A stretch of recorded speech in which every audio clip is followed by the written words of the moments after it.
Well, to New Zealand now, and of course this week it recorded its sharpest quarterly GDP contraction ever. The nation's strict shutdowns and border closures triggered a coronavirus-induced recession, with growth plummeting by 12.2% over the June quarter. Well, I spoke to Dr. Oliver Hartwich, and I first asked him how he explains the difference between New Zealand and Australia's economic downturns. Well, I think New Zealand had definitely taken the stronger and stricter path to COVID in March and April. Our level 4 was extremely strict. Businesses couldn't operate. The construction sector couldn't operate. So really everybody had to stay at home with few exceptions. And so if you just compare the performance of the Australian to the New Zealand economy, I think that's what comes out.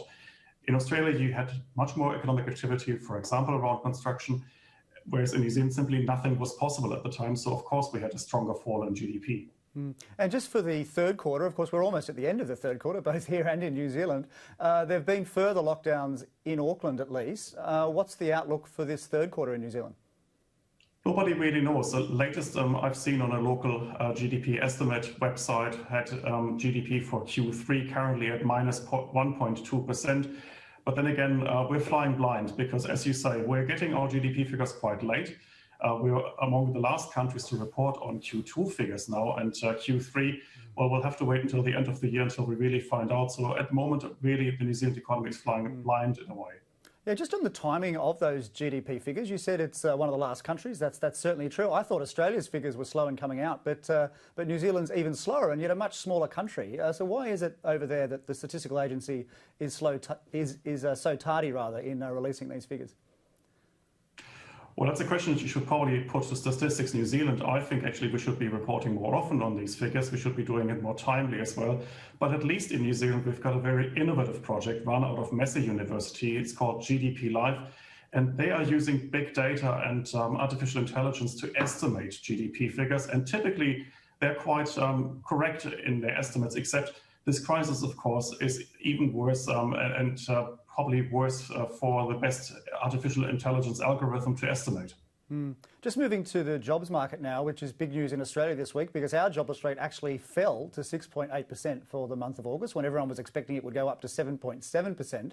I note that New Zealand's jobless rate's quite low, still 4%, and yet you had one of the toughest lockdowns. How is that explained? Well, that's true. In fact, our quarterly figure for the June quarter was 4% unemployment, and that was the lowest since 2008. The reason why we are not seeing the unemployment rises just yet are, of course, to be found in the wage subsidy. So the New Zealand government, just like the Australian government, put in place a large wage subsidy program. And one of the conditions, of course, for companies to access that program was they were not allowed to lay off any staff while they were taking the subsidy. So in some ways, the big unemployment rises are just deferred. They will probably come once the subsidy runs out, which is this month, and we will see that in the next quarter. Well, just on that wage subsidy, presumably that is costing the New Zealand government many, many billions of dollars, just like the Australian government. So debt is racking up. I think I read somewhere that New Zealand's debt to GDP was 19% last year. It's about 30% now, and it's forecast, I think, by the government to go to about 55% or something in a few years, which is an extraordinary increase.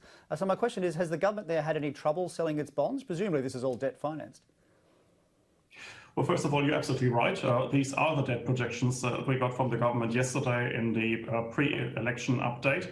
The wage subsidy itself cost us about $13 billion, which is quite a lot of money for a country of just 5 million. And the government still doesn't have any problem selling its debt because at the same time, of course, the Reserve Bank of New Zealand has started quantitative easing. So they have given themselves up to $100 billion New Zealand dollars of quantitative easing. So at the moment, as long as the Reserve Bank buys government debt on the secondary market, the government will not have any problems refinancing itself. Now, I also noticed that the New Zealand Labor Party, which of course is in government over there right now, there's an election coming up in October. One of the policies is to lift the top marginal tax rate, I think, to 39% or something like that, which is low by Australian standards, but I think a large jump for the top rate over there at the moment, which I think is 33. Is this proposal in part to try to pay off this debt? At least that's what the government tries to tell us, except this policy, if you can call it that, will only raise about $550 million a year. So that's really nothing. In the grand scheme of things, that's really minuscule. That's just a homeopathic kind of tax policy. It is symbolic. It was the replacement of a normal tax policy because the government wanted to be seen as doing something without actually touching tax too much, because they didn't want to give the opposition any room for maneuver in the election campaign, because that is one of the lessons actually Labour learned in the 2017 election. Back then, they were speculating that tax rises might be on the horizon, and that, of course, gave the other side of politics, the National Party in New Zealand, a lot of room to attack the Labour Party at the time. And the government simply didn't want to open itself to that same kind of attack this time. Well, just more broadly on the election campaign over there, how much is the economy figuring in it so far? I mean, is there any anger yet about the state of the economy? I understand that the response overall to the crisis has been very popular. Yeah, bizarrely, the economy is not featuring as much yet in the election campaign. The prevailing mood in New Zealand is that the government has saved us, they have saved our lives, and therefore they will probably be re-elected with an outright majority.